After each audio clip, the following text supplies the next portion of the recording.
Hey guys, स्वागत है आपका हमारे न्यू चैनल में लर्न विद आभास।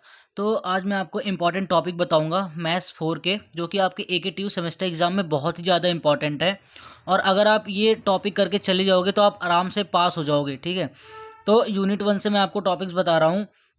Equation reducible to linear partial differential equation, जो कि ये पूछता है सेक्शन बी और सी में, 7 नंबर में पूछता है। ये 7 मार्क्स में आपका क्वेश्चन आएगा। दूसरा टॉपिक आपका लग्रांजे मेथड। तीसरा टॉपिक है चारपिट्स मेथड। ये सेक्शन बी और सी में पूछता है, पर ऑप्शनल है, कभी मतलब हर साल नहीं पूछता है, कभी कभी आ जाता है। और जो चौथा टॉपिक है वो CF एंड PI है, जो कि सेक्शन ए में हर साल पूछता है। यूनिट 2 आते हैं हम, method of separation of variable. ये सेक्शन बी और सी में 7 नंबर में पूछता है। ये हमारा 7 नंबर क्वेश्चन है। और दूसरा टॉपिक है सोल्यूशन ऑफ हीट इक्वेशन।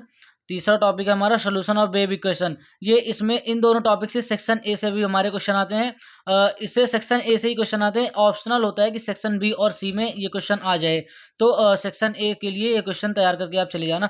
ये हमारा फोरियर ट्रांसफॉर्म है। ये भी हमारा बी और सी में आता है, सेक्शन बी और सी में 7 नंबर में आता है। तो यूनिट 3 में हमारा जो टॉपिक है कर्व फिटिंग, सेक्शन बी और सी में ये भी पूछता है 7 नंबर में। दूसरा टॉपिक है रिग्रेशन, ये भी 7 नंबर में आता है। और ये जो हमारा स्क्यूनेस एंड कर्टोसिस एंड ये, हाँ, ये वाला हमारा ऑप्शनल है भाई। ये ऑप्शनल है हमारा, 7 नंबर में आता है, कभी कभी आ जाता है, हर साल नहीं पूछा जाता है ये स्क्यू एंड कर्टोसिस। और दूसरा जो हमारा चौथा टॉपिक है वो है हमारा रैंक कोरिलेशन और मोमेंट। ये सेक्शन ए में भाई पूछता है हर साल। ठीक है, 2 नंबर में पूछता है, आप ये करके चले जाना 2 नंबर के लिए, रैंक कोरिलेशन और मोमेंट। बाकी ये दो आपकी ये टॉपिक है, ये इंपॉर्टेंट है। यूनिट 3 से ये कर लेना। जो यूनिट 2 है आपकी, ये थोड़ा हार्ड पड़ जाता है, तो आप इसको बाद में भी कर सकते हो। ठीक है, आप यूनिट 2 से सिर्फ ये वाला टॉपिक करके चले जाना, method of separation of variable. ये करके चले जाना आप यूनिट 2 से, क्योंकि ये थोड़ा हार्ड पड़ जाता है। आपके जो आसान टॉपिक है वो मैं लास्ट में बता दूंगा आपको कौन कौन से आसान है, और कुछ इंपॉर्टेंट टॉपिक भी बताऊंगा आपको जो बहुत ही ज़्यादा इंपॉर्टेंट है। वो सिर्फ आप करके चले जाना, आप उससे भी आराम से पास हो जाओगे। ठीक है, यूनिट 4 पे चलते हैं हम। यूनिट 4 जो है हमारा वो नॉर्मल डिस्ट्रीब्यूशन है। सेक्शन सी में इससे क्वेश्चन आते हैं लगभग। सबसे पहले सेक्शन सी में इससे क्वेश्चन पूछे जाते हैं, और सेक्शन बी में भी आ जाता है कभी कभी। दूसरा है पॉइजन डिस्ट्रीब्यूशन, ये भी सेक्शन बी और सी में आते हैं। ये दोनों 7 नंबर के हमारे क्वेश्चन है। तीसरा टॉपिक है हमारा बाइनोमियल डिस्ट्रीब्यूशन। चौथा टॉपिक है मास एंड डेंसिटी फंक्शन। और पांचवा टॉपिक है बेसिक्स ऑफ प्रोबेबिलिटी। जो हमारा मास एंड डेंसिटी फंक्शन और बेसिक ऑफ प्रोबेबिलिटी है, ये हमारा सेक्शन में ए में पूछा जाता है 2 नंबर में। ठीक है, ये आप 2 नंबर का करके चले जाइएगा। ये 2 नंबर में क्वेश्चन आते हैं सेक्शन ए में। यूनिट 5 जो है हमारा वो बहुत ही ज़्यादा इंपॉर्टेंट है, क्योंकि इसमें 14 नंबर क्वेश्चन आते हैं। 2 लॉन्ग क्वेश्चन आपको हर साल पूछे ही जाएंगे। पहला हमारा है काई स्क्वायर टेस्ट। ठीक है, ये सेक्शन बी और सी में आता है, हर साल आता है, 7 नंबर में पूछा जाता है ये हमारा क्वेश्चन जो होता है। दूसरा टॉपिक है हमारा टी टेस्ट। ये ऑप्शनल है, आ भी सकता है, नहीं भी आ सकता है। ठीक है, तो इसको 50-50 करके चलना। मतलब आप ऐसा करना ना कि आप पढ़ भी लेना, और मतलब अगर आपको नहीं आ रहे हैं सारे क्वेश्चन, तो भी आप सिर्फ उसके वो करके चले आना, मेथड आप लिख के चले आना कि ये अगर आधा क्वेश्चन आपको आ रहा है ना, वो आधा क्वेश्चन भी आप करके आ जाना, तो भी आपको स्टेप मार्किंग मिल जाती है।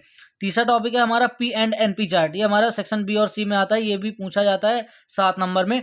और जो लास्ट टॉपिक है हमारा CXR चार्ट, ये सेक्शन ए में पूछा जाता है 2 नंबर में। ठीक है, ये आप कर लेना, 2 नंबर में आता ही आता है। तो अब हम चलते हैं मोस्ट इंपॉर्टेंट टॉपिक्स फॉर पास। ये 7 टॉपिक कुछ ऐसे हैं जो आपको आराम से पास करवा सकते हैं। हमारा पहला टॉपिक है equation reducible to linear partial differential equation. हर साल पूछा जाता है भाई, एक भी साल ऐसा नहीं गया होगा, आप प्रीवियस ईयर क्वेश्चन पेपर उठा के देख लीजिएगा, हर साल ये क्वेश्चन आपको मिलेगा ही मिलेगा। ये हमारा 7 नंबर में हर साल आता है, ये आप करके जाना। दूसरा टॉपिक है हमारा method of separation of variable. ये भी हर साल पूछा जाता है। और ये हमारा तीसरा टॉपिक जो है फोरियर ट्रांसफॉर्म, ये हमारा न्यू टॉपिक है, अभी पिछले साल आया है ये हमारा टॉपिक। तो आप इसको करके जाना, क्योंकि हो सकता है इसमें से क्वेश्चन आ जाए, क्योंकि पिछली बार भी क्वेश्चन आए हुए थे। चौथा टॉपिक है हमारा कर्व फिटिंग। पांचवा टॉपिक है रिग्रेशन। ये भी आप कर लेना, ये यूनिट 3 का क्वेश्चन है, इंपॉर्टेंट है भाई, बहुत ही ज़्यादा इंपॉर्टेंट है, कर्व फिटिंग एंड रिग्रेशन। छठवा टॉपिक है हमारा नॉर्मल एंड पॉइजन डिस्ट्रीब्यूशन। तो आप ये कर लेना यूनिट 4 से, इसके डिस्ट्रीब्यूशन देख लेना आप, बहुत ही ज़्यादा इंपॉर्टेंट है, काफ़ी इंपॉर्टेंट है।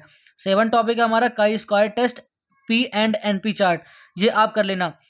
कुछ बता दे रहा हूँ मैं इसमें से, काई स्क्वायर टेस्ट और P and N P chart जो है हमारा, ये अलग अलग टॉपिक है। ठीक है, काई स्क्वायर टेस्ट अलग है और पी एंड एनपी चार्ट अलग है, ये दोनों टॉपिक हमारे अलग है। ये 7 नंबर में हर साल पूछे जाते हैं।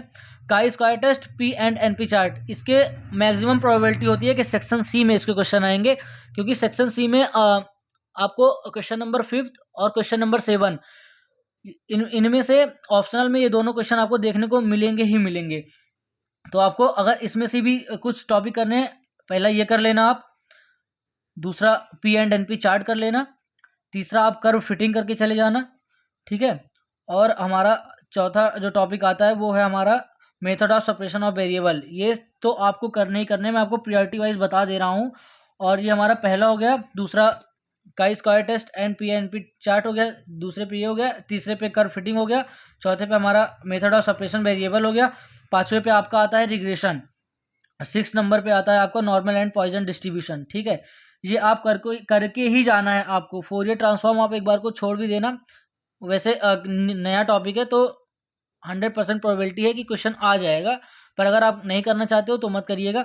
बाकी ये जो आपको मैंने 6 बताए ये आप करके जाना, ठीक है। और मैं आपको नेक्स्ट वीडियो में मैं बताऊंगा आपको कि अगर आपको कुछ क्वेश्चन चाहिए, जैसे आपको चाहिए कि कुछ क्वेश्चन हो मैं रट के चला जाऊं, तो मैं वो क्वेश्चन आपको नेक्स्ट वीडियो में बताऊंगा। अगर आप कमेंट करके बोलोगे कि वीडियो बना दीजिए क्वेश्चन के लिए, मैथ 4 के लिए, तो मैं मैथ्स 4 के कुछ क्वेश्चन बता दूंगा, 7 से 8 क्वेश्चन ऐसे बता दूंगा। अगर आप वो रट के चले जाओगे आप उसमें भी आराम से पास हो जाओगे। चैनल अगर हमारा वीडियो पसंद आया हो तो सब्सक्राइब कीजिए, लाइक कीजिए, कमेंट कीजिए और अपने दोस्तों के साथ भी शेयर कीजिए ताकि वो भी आराम से पास हो सकें। Thank you.